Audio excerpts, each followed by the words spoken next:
Susan Collins is the current Republican senator from Maine, but she's not just one senator. She's two senators. She is the senator, the brand that she has built up as a moderate, as someone who could be reasoned with. And then there's the person who goes on to give a speech in support of Brett Kavanaugh and helps to strip away more of women's reproductive rights. There's this dichotomy there. And because of the role that she plays in the Senate right now, the future of that seat is incredibly important for the future of the Senate. And it means that in 2020, it is going to be one of the most important targets for Democrats looking to take out weak Republican incumbents. And so now we're going to have a primary to choose the right candidate to take on Susan Collins. And we're joined now by a candidate in that primary, Betsy Sweet. Welcome to the Damage Report. Hi, John. Thanks for having me. Glad to have you here, and especially because you are targeting Susan Collins. And so we're going to talk a little bit about Susan Collins. But first, what led you to launch yourself into this primary?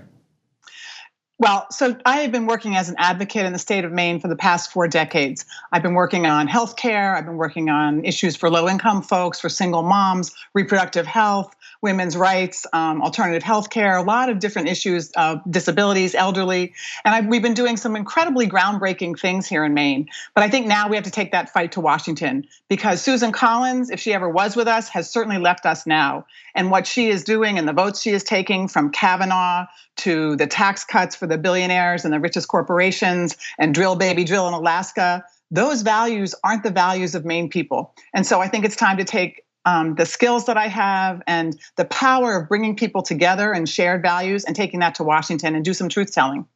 So I'm originally from Connecticut, but even being from Connecticut, Maine still seems like a far off place. So I don't attest to speak for the people of Maine. And so from your point of view, the voters in Maine, when they think of Susan Collins, do they think of a Republican senator, or do they actually see her as more of a moderate? Or, as you pointed out, some of those votes, is it starting to break through to them who she actually is?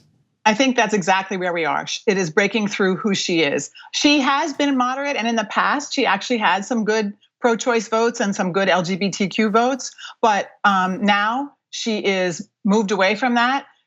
Back when Bush was president, she voted with him, I think 60% of the time. But she has voted with this administration, this most radical administration, 87% of the time. Yeah. And that's just not where Maine is. And I think people are finally starting to break through this branding that she has as a moderate, because in fact, she has not voted that way in the last 2 years. And so in that area, how important do you think her support, not just voting for Brett Kavanaugh, but a big speech in support of Brett Kavanaugh right before that vote, how significant do you think that will be in the eventual race? Huge, because I think there's so many independent Republican and Democratic women who have voted for her in the past. And that kind of reproductive choice vote, the vote that matters the most, hits women right in the gut. Because we know there can be no economic equality, there can be no real social equality if we don't have the right to control our own bodies. Yeah. So many people, I was just in a furniture store on Saturday, and a guy said to me, I am a lifelong Republican. I have voted for Susan Collins every single time, but I will never vote for her again. And his wife was right next to him and she was nodding, me too, me too. So I think there are a lot of people who have voted for her in the past who are reconsidering it. And again, I think that she has changed. You're too young to remember the song, You Left Me Just When I Needed You Most. but that's the song that goes through my head, because she has left us at this most critical time when it's time to stand up, have moments of courage. In Maine, we have Republican leaders like Margaret Chase Smith and Bill Cohen and Olympia Snowe, who all had incredible moments of courage.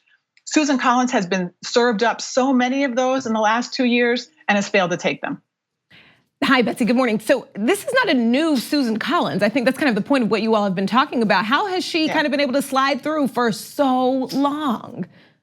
Well, because I think that people, I think Maine has a reputation for being moderate, and she did take some votes that were early on, in her career. She did some pro-choice stuff. She did some good stuff for LGBTQ stuff.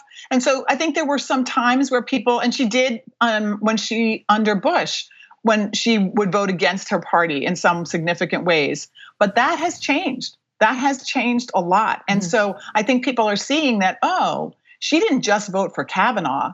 She's voted for 32 anti-choice federal judges in the lower courts. So this is a pattern, yeah. So, obviously very excited if you make it through the primary to take on Susan Collins, but there is going to be that primary race. I imagine there's going to be quite a bit of competition because it's such an important seat and they see her as being vulnerable.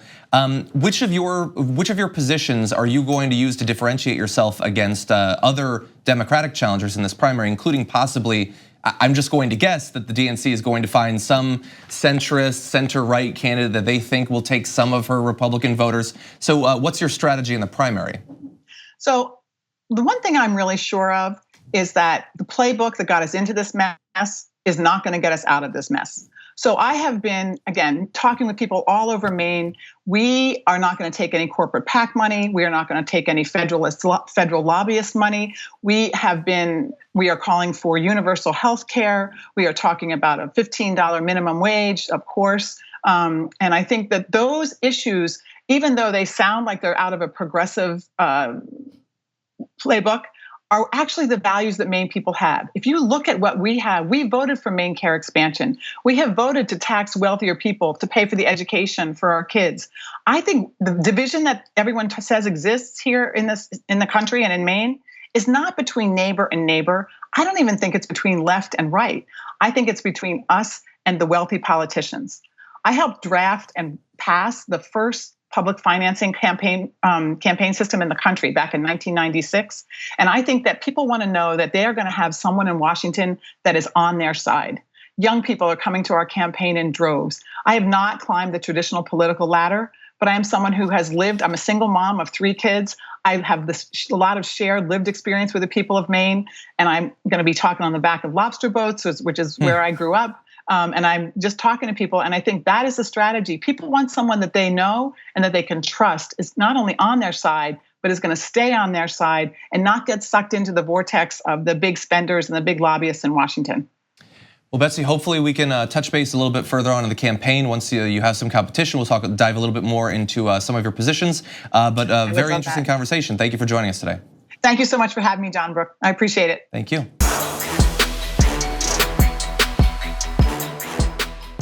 Thank you for watching this clip from the Damage Report. For more content from the show and access to TYT Network members-only exclusives, go to tyt.com/Brooke. Wait, no, it's tyt.com/John. Go to tyt.com/John to sign up.